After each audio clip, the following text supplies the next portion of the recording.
Libya में तूफान बाढ़ से 7,000 लोगों की मौत, 20,000 लापता। 2 डैम टूटने से डेरना शहर तबाह, मदद पहुंचाना भी बेहद मुश्किल। अफ्रीकी देश लीबिया में डेनियल तूफान और बाढ़ ने भयंकर तबाही मचा दी है। तूफान के बाद 10,000 आबादी वाले डेरना शहर के पास 2 डैम टूट गए। इससे पूरा शहर तबाह हो गया है। मीडिया रिपोर्ट के मुताबिक देश में अब तक 7,000 से ज्यादा लोगों की मौत हो चुकी है। 20,000 से ज्यादा लोग लापता हैं। सिर्फ 700 सब ऐसे हैं जिनकी शिनाख्त हो सकी है। रेस्क्यू ऑपरेशन में लगे 123 सैनिकों के बारे में भी पता नहीं चल रहा। यही वजह है कि अब फौज भी बेबस नजर आ रही है। देश में मौजूद चुनिंदा एयरपोर्ट इस लायक नहीं बचे कि वहां कोई हैवी या कार्गो एयरक्राफ्ट लैंड करा सके। यही वजह है कि यहां मदद पहुंचाना भी मुश्किल हो रहा है। हेल्थ मिनिस्टर ने बताया कि कई इलाकों में पानी में लाशें तैरती नजर आ रही हैं। कई घरों में सब सड़ चुके हैं। कुछ मीडिया रिपोर्ट में कहा गया कि एक समंदर में लाशें तैरती देखी गई हैं। सऊदी अखबार द नेशनल के एक जर्नलिस्ट के मुताबिक अब तक 6,886 शव मिल चुके हैं। पूरे डेरना शहर में बाढ़, लाशों की शिनाख्त नहीं हो पा रही। अल जजीरा के मुताबिक पोर्ट सिटी डेरना के पास 2 डैम थे। तूफान और बाढ़ से ये टूट गए। इनमें से एक डैम की हाइट 230 फीट थी। सबसे पहले यही डैम तबाह हुआ। रिपोर्ट के मुताबिक इन डैम्स की 2002 से देखभाल नहीं हुई थी। पूरे शहर में बाढ़ का पानी आ गया है। 10,000 आबादी वाले इस शहर में अब तक 4,000 लोगों की मौत हुई है। हालात इस कदर खराब है कि मरने वालों को दफनाने तक की जगह नहीं बची। लाशें सड़कों पर देखी जा सकती हैं। आखिर इस तबाही की वजह क्या है? न्यूयॉर्क टाइम्स की रिपोर्ट के मुताबिक लीबिया में सरकार का होना या न होना बराबर है। पश्चिमी हिस्से के त्रिपोली में एक सरकार है। मुल्क के पूर्वी हिस्से में 80% तबाही हुई है। यहाँ दर्जनों कबीले हैं और हर कबीले का किसी न किसी हिस्से पर शासन है। जाहिर है 2011 के बाद से ही लीबिया में कोई प्रॉपर एडमिनिस्ट्रेशन सरकार या कोई एक शासक नहीं है। अमेरिका, स्पेन और तुर्की के साथ ही यूएन और रेड क्रॉस भी यहाँ मदद भेज रहे हैं। सवाल ये है कि क्या ये जरूरतमंदों तक पहुँचेगी, और अगर पहुँचेगी भी तो कैसे? क्योंकि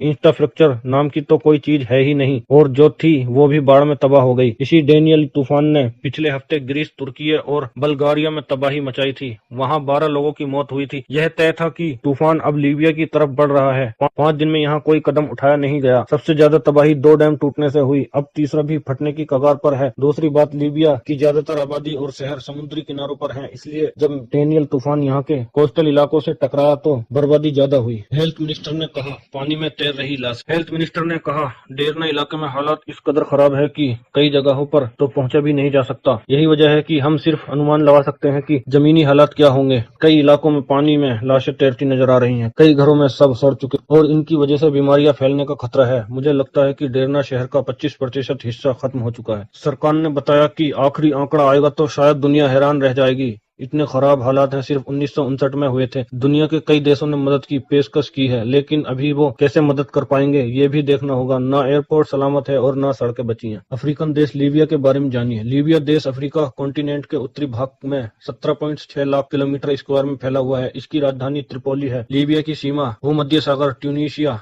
अल्जीरिया, नाइजर, चाड, सूडान और मिस्र से मिलती है। लीबिया की कुल आबादी 67.4 लाख है। 2021 के मुताबिक लीबिया की जीडीपी 23,000 करोड़ है। लीबिया का 95% रेवेन्यू पेट्रोलियम सेक्टर से आता है, जो देश के जीडीपी का 60% है। कम आबादी और पेट्रोलियम सेक्टर में ज्यादा मुनाफा होने की वजह से लीबिया की पर कैपिटा इनकम 5 लाख के ऊपर है। इसी वजह से लीबिया प्रमुख अर्थव्यवस्थाओं की सूची में 91वें नंबर पर है।